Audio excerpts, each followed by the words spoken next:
मैं विशिष्ट अतिथि प्रोफेसर नंदलाल वर्मा जी से अनुरोध करूंगा कि इस अवसर पर 2 शब्द कहने की कृपा करें। ट्रस्ट के सभी सम्मानित पदाधिकारीगण, उत्तर प्रदेश हिंदी संस्थान के सभी सम्मानित पदाधिकारीगण और कोनों कोने से आए हुए हमारे सम्मानित और प्रतिष्ठित कवि और कवियत्री जी, सबका हम हार्दिक स्वागत और अभिनंदन करते हैं। शारंग जी ने बताया कि आपके लखीमपुर में एक कवि सम्मेलन होना है, तो यदि हो सके तो आप पधारिए। तो नहीं, मैंने कहा कि हमारे लखीमपुर की शहर की धरती पर कार्यक्रम हो रहा है और अगर मैं लखीमपुर में हूं तो सहभागिता निश्चित होगी। आज अभी 2-1 कवियों या 3 कवियों को सुना गया है। कविता सुनने से जीवंतता जीवन में आती है। अगर एक बार बीमार भी पड़ा हुआ हो तो हमें लगता है कि अगर जिस टेस्ट का वो आदमी है, चाहे ऊष का हो, करुण का रस का हो, वीर रस का हो या श्रृंगार रस का, तो जहां उसकी मनपसंद कविता आती है तो एक बार उसके शरीर में एक विशेष प्रकार की ऊर्जा उत्पन्न होती है। थोड़ा बदला हुआ स्वरूप है आज के युग में, डिजिटल का दुनिया चल रही है। डिजिटल में बहुत चीजें हम खो दिए। कविता हो या साहित्य हो, जो किताबों से और किताबों से पढ़कर कविता से और मंचों के माध्यम से जो काव्य पाठ होता है, उससे श्रोता के मन में जो कल्पनाशीलता बढ़ती है, रचनात्मकता जो पैदा होती है, वो आज थोड़ी सी संकट के दौर में है। हमने अपने महाविद्यालय में बच्चों से कई बार जब पूछता हूं, और जो बच्चा हमारे क्लास में अगर पुस्तक लेके नहीं आया तो फिर हम उसे अनुमति नहीं देते,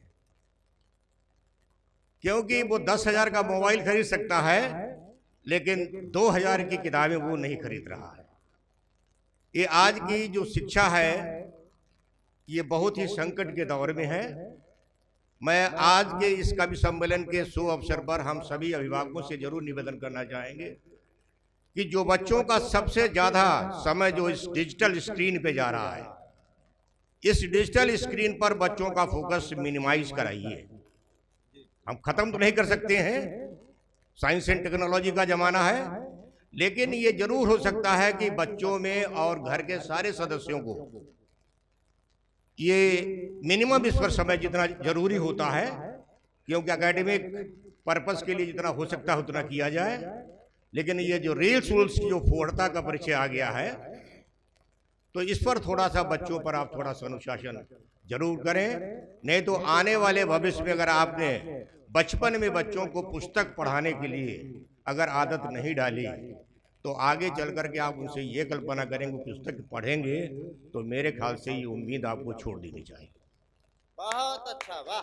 यह हमारे जितने, और ऐसा नहीं है, हमारा तो साहित्य से कभी संबंध रहा है, मैं तो कॉमर्स का विद्यार्थी रहा हूं, लेकिन इतना जरूर है कि अगर साहित्य और ये कविता विता अगर आप पाठ करते रहते हैं तो यदि आपके अंदर संवेदन शून्यता है तो संवेदनाएं पैदा हो सकती है, और यदि संवेदनाएं मरने की कगार पर है तो उन्हें जिंदा किया जा सकता है, और यदि आप संवेदनशील प्राणी हैं तो उन्हें परिमार्जित जरूर किया जा सकता है।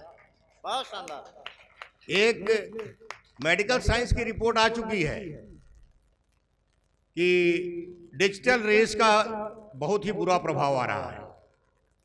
एक तो सीधे सीधे आपकी मेमोरी को बहुत तेज गति से कमजोर करती है, और बच्चों के अंदर जो एक अजीब तरह का चिड़चिड़ापन पैदा हो रहा है।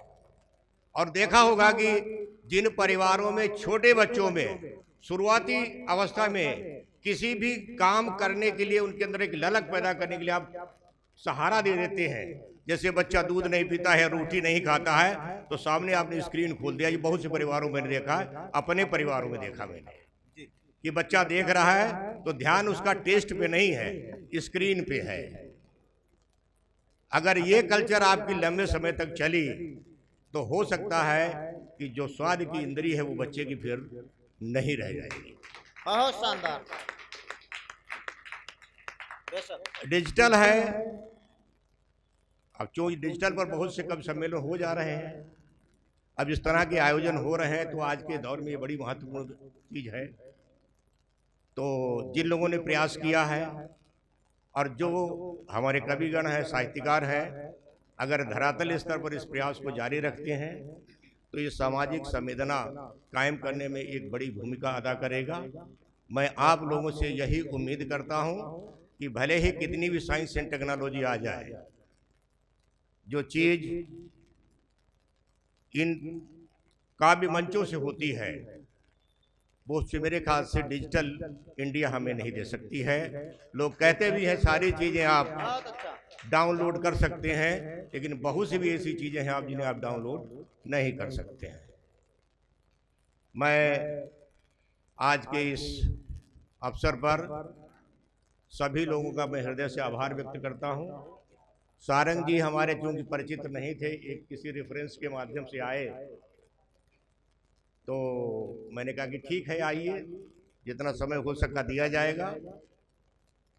और उत्तर प्रदेश हिंदी संस्थान और जो भी ट्रस्ट या जो आपकी जीजी वेलफेयर सोसाइटी है, ये एक उनका सराहनीय कदम है। और समय समय पर इस तरह के अगर कार्यक्रम होते रहते हैं तो मेरे ख्याल से बहुत सी पुरानी चीज़ों को हम जिंदा कर सकते हैं। हम कहते तो सनातन सनातन है, लेकिन बहुत से लोगों से अगर पूछ लीजिए कि सनातन का अर्थ क्या है, तो आजकल जो सनातन का ढिढोरा पीटते फिर रहे हैं, उन्हें सनातन की ABCD की जानकारी नहीं है। बहुत अच्छा। बहुत ही दुखद घटना है परसों नरसों की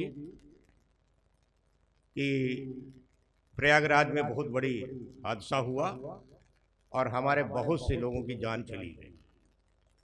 दुर्भाग्य है कि इस देश की सरकार और मीडिया अपनी जिम्मेदारी को सही तरीके से निभा नहीं रही है। आज शायद मेरे ख्याल से थोड़ी देर बाद 48 घंटे हो जाएंगे, कितने व्यक्ति उसमें मर गए अभी तक उसका ऑफिशियल डेटा या संबंधित मृतकों की सूची तक जारी नहीं हो पाई। ये सरकार की संवेदनाएं आप देख लीजिए। मैं केवल आपसे कहता हूं कि आप सरकार की हर कदम पर, हर निर्णय और हर नीति पर, विशेषकर शिक्षक और वकील समाज जो होता है, अधिवक्ता साथी, इनको बहुत ही सतर्क नजर रखने की आवश्यकता है। तरह की बातें आती रही हैं, मीडिया अपनी भूमिका भूल गया है।